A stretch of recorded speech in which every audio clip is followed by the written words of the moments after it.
there. Welcome to The Secret Place. Today I've got a treat for you with Parker J. Palmer's A Hidden Wholeness.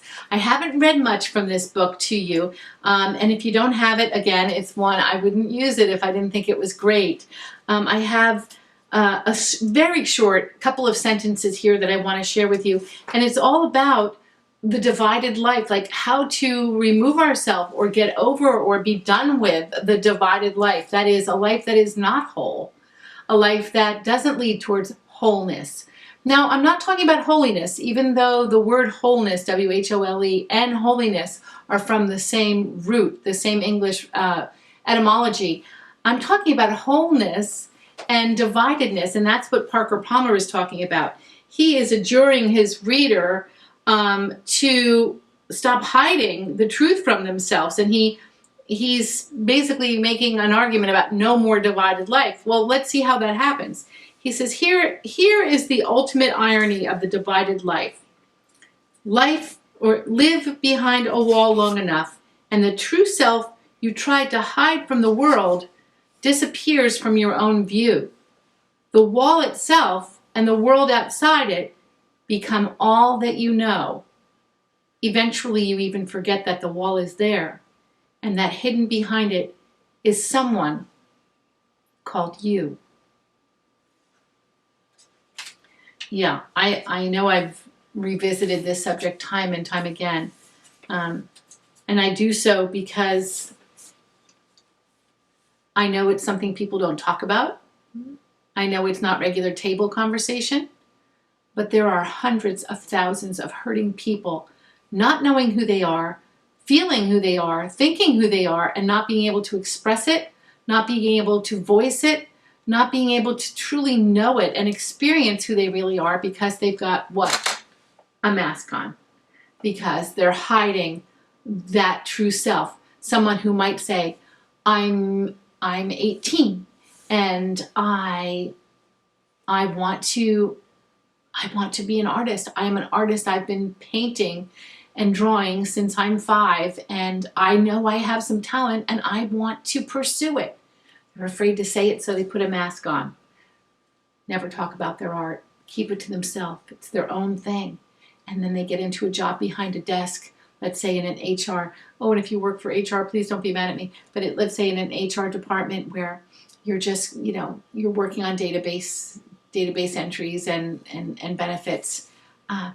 And then they're 40 and saying like, I don't even know who I am. Is this who I am? I work behind a desk. What about my art? What about my artistry? They can't even talk about it to anyone.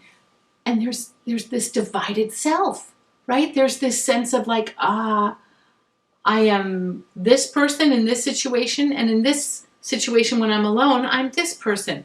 And it's an awful feeling. It's a horrific feeling. When I read that, I grieved inside because I'm thinking all this division within the self. No wonder there's so much division within the culture, and division between groups of people, and divisions between political parties, and divisions between religions. It starts here. It starts here with the major division, the divided self.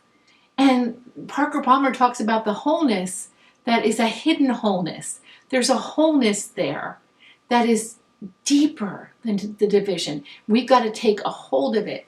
And he talks about it in such a way that encourages me, but I know it's hard to, it's a challenge to kind of overcome that dividedness, or that not even a divided heart. I'm talking about a divided life. It's a challenge to overcome that, because the longer we keep a mask on and we keep hiding our true self, our true desires, our true longings, who we believe we truly are, the longer we hide that from others, we begin to forget who we truly are, and we bury that.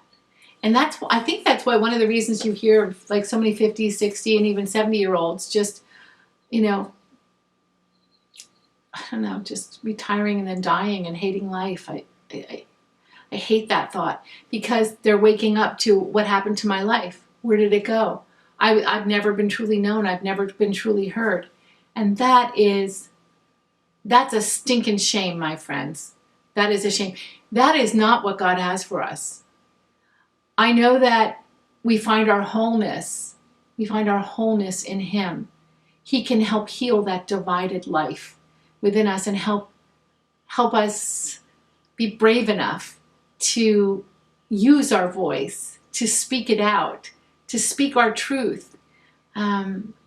This devotional, as you know, this devotional is not, it's not an evangelistic tool. It's not got an evangelistic bent where I just want to keep saying every week, let's talk about Jesus. You need to know Him. You need to get saved. That's not what this devotional is about.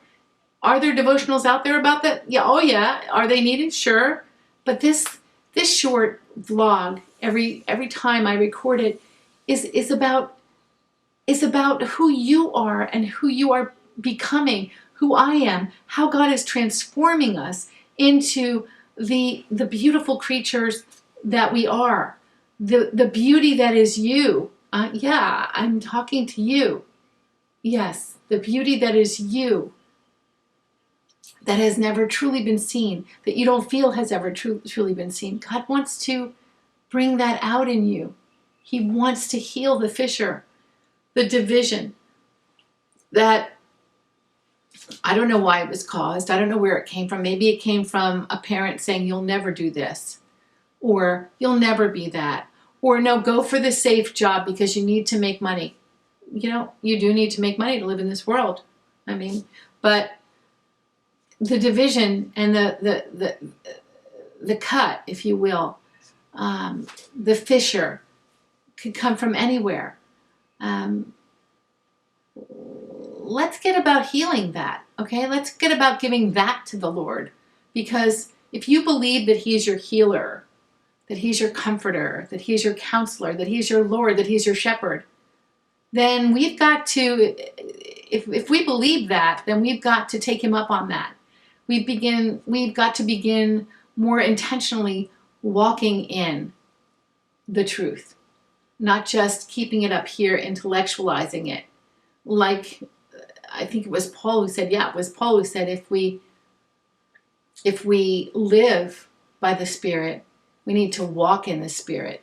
We can't just, yes, you know, God is real and Jesus comes and saves. Our salvation is beautiful. It's manifold. It's multi-layered.